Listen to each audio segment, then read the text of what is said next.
Hi guys, so today we'll be learning about permutations. Jane has 17 cards. 10 of the cards look exactly the same and have the number 1 on them. The other 7 cards look exactly the same and have the number 2 on them. Jane is going to make a row containing all 17 cards. How many different ways can she order the row? So since we are going to be solving for permutations or using that in that manner, we're going to have some kind of equation, right? Now that equation is going to be NPR is equal to n factorial over parenthesis n minus r parenthesis factorial. So what we're going to have to do is plug in the numbers given to us in our problem. So we know that on the top it's going to be 17 factorial because 17 is the total number of cards. Now what we're going to have on the bottom is 10 factorial and 7 factorial because it tells us in the problem that there are 10 of the cards that look exactly the same and have the number 1. Okay? And then we're going to have 7 factorial because it also tells us that there are 7 cards that look exactly the same but they have the number 2 on them. Okay? Now what we're going to do next is expand it basically. And don't worry, just because there's 2 numbers on the bottom, it doesn't matter. It's basically the same thing in a way. So for the top, we know that it's going to be 17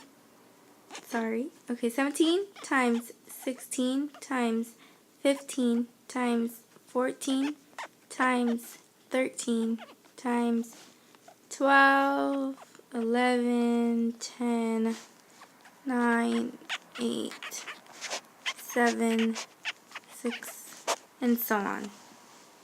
Just keep multiplying down. And then you're going to have to expand these. So it's going to be 10 times 9 times 8 times 7 times 6 times 5 times 4 times 3 times 2 times 1.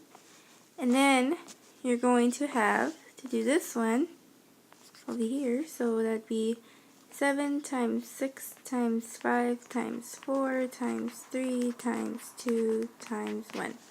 Now, over here, if you would have kept going, you would have had 7 times 6 times 5 times 4 times 3 times 2 times 1. And so, what happened is this and this over here, it would cancel out. And so all you would be left with is this and this. Alright? Now, I think we could make our lives a little bit easier right now. Right now, we can basically just simplify. So, we could do, let's see, what about 4 times 3 is 12. So, this would cancel out with this. And then we could also do 5 times 2, which is 10. So that would cancel out. And then we could simplify.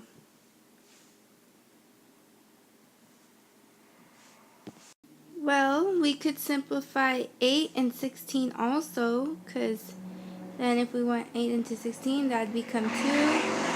And this would become 0, basically.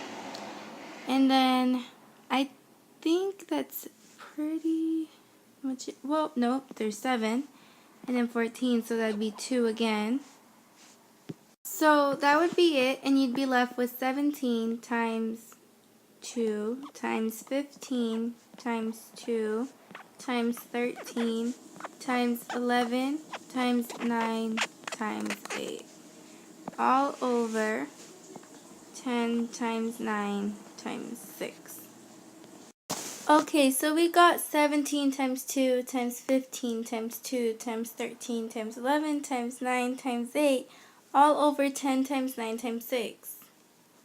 So after I multiplied that, which you should have also multiplied that, you're going to get 10,501,920 over 540. Now, once you divide that, and I highly suggest you use a calculator to do that, you'll get 19,448. In conclusion, Jan should have 19,448 different ways she can order the row.